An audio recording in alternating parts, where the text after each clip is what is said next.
Hello friends, welcome to my channel. Friends, Vidyadhan స్కాలర్షిప్కి సంబంధించి ఈ వీడియోలో అన్ని డీటెయిల్స్ కూడా చెప్పాలనుకుంటున్నాను. సో యూజ్ ఉంది అనుకున్న వాళ్ళే చూడండి, మిగతా వారు ఇప్పుడే స్కిప్ చేసేయండి. సో ఎవరు అప్లై చేయొచ్చు, ఎంత అమౌంట్ వస్తుంది, ఎలా అప్లై చేయాలి, సిలబస్ ఏంటి, ఎగ్జామ్కి మనకి ఏ లిస్ట్లో ఉన్న వాళ్ళు మాత్రమే రాయాలి, ఎలాంటి డౌట్స్ అన్నీ కూడా ఈ వీడియో ద్వారా మీకు క్లియర్ అవుతాయి. సో యూజ్ ఉందనుకుంటే లాస్ట్ వరకు స్కిప్ చేయకుండా వినండి. ఫ్రెండ్స్, మనకి విద్యాధన్ స్కాలర్షిప్కి సంబంధించి ఏపీ వాళ్ళు అలాగే టీఎస్కి సంబంధించిన టీఎస్ వాళ్ళు వాళ్ళ లింక్పై క్లిక్ చేసి అయితే అప్లై చేసుకోవచ్చు. సో ఎవరైనా సరే అప్లై చేయొచ్చు. నెక్స్ట్ 2024 విద్యా సంవత్సరంలో ఎవరైతే ఇంటర్మీడియట్ జాయిన్ అవుతున్నారో, అంటే మనకి 10th క్లాస్ కంప్లీట్ అయ్యి ఇంటర్మీడియట్ ఎవరైతే జాయిన్ అవుతున్నారో అటువంటి వారందరూ కూడా అప్లై చేసుకోవచ్చు. సో మరి మనకి 11వ తరగతి అంటే ఇంటర్ ఫస్ట్ ఇయర్లో 10,000 రూపాయలు, అలాగే 2025లో మీరు సెకండ్ ఇయర్ చదువుతారు కదా, అప్పుడు మీకు 10,000 రూపాయలు అయితే మనకి స్కాలర్షిప్ ద్వారా వస్తుంది. సో అది కూడా మీకు ఎలిజిబుల్ అయితేనే. సో మరి విద్యార్థులు కుటుంబ ఆదాయము సంవత్సరానికి 2 లక్షల రూపాయల లోపు ఉన్నవారు మాత్రమే ఎలిజిబుల్. 2023-24 విద్యా సంవత్సరంలో 10th క్లాస్ పూర్తి చేసి ఇంటర్ లేదా డిప్లొమా చదువుతున్న విద్యార్థులకి 10th క్లాస్లో కనీసము 90% లేదా 9 CGPA సాధించిన వారు ఎలిజిబుల్ అన్నమాట. అంటే మీకు 10th క్లాస్లో ఏపీ స్టూడెంట్స్ అయితే 90% మార్క్స్ రావాలి, అంటే 540 లేదా 40 దాటి మార్క్స్ రావాలి. అదే టీఎస్ స్టూడెంట్స్ అయితే 9 CGPA సాధించిన వారు లేదంటే 10 CGPA సాధించిన వారు ఎలిజిబుల్ అన్నమాట. సో దివ్యాంగులకు మాత్రం కనీసం 75% ఏపీ స్టూడెంట్స్ అయితే లేదా టీఎస్ స్టూడెంట్స్ అయితే 7.5 CGPA మార్కులు సాధించిన వారు ఎలిజిబుల్. నెక్స్ట్, విద్యార్థి చదువులో చూపిన ప్రతిభ మరియు అప్లికేషన్ ద్వారా ఇచ్చిన సమాచారం ఆధారంగా ఎంపిక చేసి వారిని ఆన్లైన్ ద్వారా పరీక్షకు పిలవడం జరుగుతుంది. అంటే మీకు ఆల్రెడీ వచ్చిన మార్క్స్ బట్టి ఎవరు ఎలిజిబుల్ అనేది తర్వాత అయితే ఒక లిస్ట్ అనేది ప్రిపేర్ చేస్తారు. ఆ లిస్ట్లో ఉన్న వాళ్ళకైతే మీకు ఎగ్జామ్ రాయడానికైతే పిలవడం జరుగుతుంది. విద్యార్థులకు ఈమెయిల్ ద్వారా అయితే తెలియజేస్తారు మీరు ఎలిజిబుల్ అయ్యారా లేదని. కాబట్టి మీరు అప్లై చేసేటప్పుడు ఒక మెయిల్ ఐడి ఇవ్వండి. ఆ మెయిల్ ఐడికి అయితే ఏవైనా ఈ స్కాలర్షిప్కి సంబంధించి మెసేజెస్ వచ్చాయేమని డైలీ చెక్ చేసుకుంటూ ఉండాలి. నెక్స్ట్, మనకి దరఖాస్తు చేసుకోవడానికి లాస్ట్ డేట్ ఎప్పుడంటే 7th June. So June 7th లోపు అయితే మీరు అప్లై చేసుకోవాలి. So online exam date June 23rd అయితే ఉంటుంది. సో మరి మీరు జూన్ 7th లోపు అప్లై చేయాలి కదా. ఈ లోపే మీరు ఏదో ఒక కాలేజ్లో అడ్మిషన్ అయితే తీసుకోవాలి. ఎందుకంటే మనకు అప్లై చేసేటప్పుడు అడ్మిషన్ తీసుకున్న కాలేజ్ డీటెయిల్స్ కూడా అడుగుతుంది. కాబట్టి మీరు ఏదైనా కాలేజ్లో జాయిన్ అయ్యాకే అప్లై చేయండి. మనకి ఎలాగో 7th వరకు టైం ఉంది, జూన్ 7th వరకు.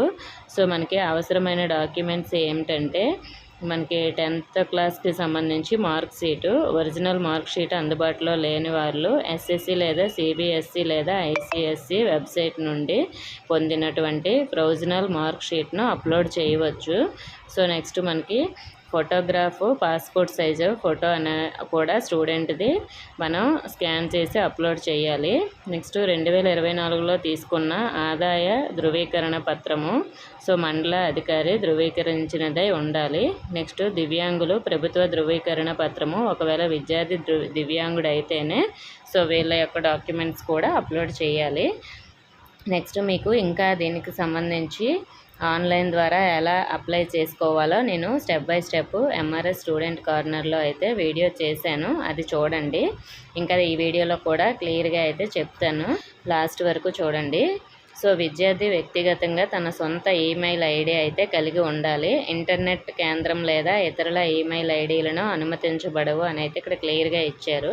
ఫ్యూచర్లో STF నుంచి ఎటువంటి మీకు సమాచారమైన ఈమెయిల్ లేదా SMS ద్వారా తెలియజేయడం జరుగుతుంది. కనుక ఒకవేళ మీకు సొంత ఈమెయిల్ ఐడి లేకపోయిన ఎడల వెంటనే మీ ఈమెయిల్ను క్రియేట్ చేసి పాస్వర్డ్ను గుర్తుపెట్టుకోవాలంట. అంటే మీకు ఒకవేళ ఇప్పటివరకు ఈమెయిల్ లేకపోయినా కూడా మీరు ఓన్గా ఒక ఈమెయిల్ అయితే మీ దగ్గర మొబైల్ లేకపోయినా మీ ఇంట్లో ఉన్న పేరెంట్స్ మొబైల్లో అయినా క్రియేట్ చేయండి, పాస్వర్డ్ గుర్తుపెట్టుకోండి. నెక్స్ట్ మీ వివరాలు నమోదు కొరకు సో కొన్ని డీటెయిల్స్ అయితే ఉండాలి. ఏంటంటే ఫస్ట్ నేము మీ 10వ తరగతి మార్క్ షీట్ ప్రకారం మీ పేరులో మొదటి పేరును ఎంటర్ చేయాలి. తర్వాత లాస్ట్ నేము మీ పేరు 10వ తరగతి మార్క్ షీట్లో ప్రకారమే 2వ పేరును ఎంటర్ చేయాలి మీ పేరులో. సో నెక్స్ట్ మీ సొంత ఈమెయిల్ అడ్రస్ను ఎంటర్ చేయాలి. తర్వాత ఎప్పటికప్పుడు మీరు ఈమెయిల్ని చూసుకోవడం మర్చిపోవద్దు. STF ప్రతి సమాచారము ఈమెయిల్ ద్వారా తెలియజేయడం జరుగుతుంది. నెక్స్ట్ విద్యాధన్ పాస్వర్డ్ కోసం కనీసము 8 అక్షరాలు లేదా 8 అంకెలు కలిసిన వాటిని పాస్వర్డ్గా అయితే ఎంపిక చేసుకోండి. దీనిని తప్పనిసరిగా గుర్తుపెట్టుకోవాలి. విద్యాధన్ అప్లికేషన్ లాగిన్ అయినప్పుడు విద్యాధన్ పాస్వర్డ్ని మాత్రం వాడాలి. ఒకవేళ మీ విద్యాధన్ పాస్వర్డ్ మర్చిపోయిన ఎడల ఫర్గట్ పాస్వర్డ్ని క్లిక్ చేసి రీసెట్ చేసినట్లయితే మీ ఈమెయిల్కు పాస్వర్డ్ వస్తుంది. ఆ పాస్వర్డ్తో అయితే మీరు లాగిన్ అవ్వచ్చు.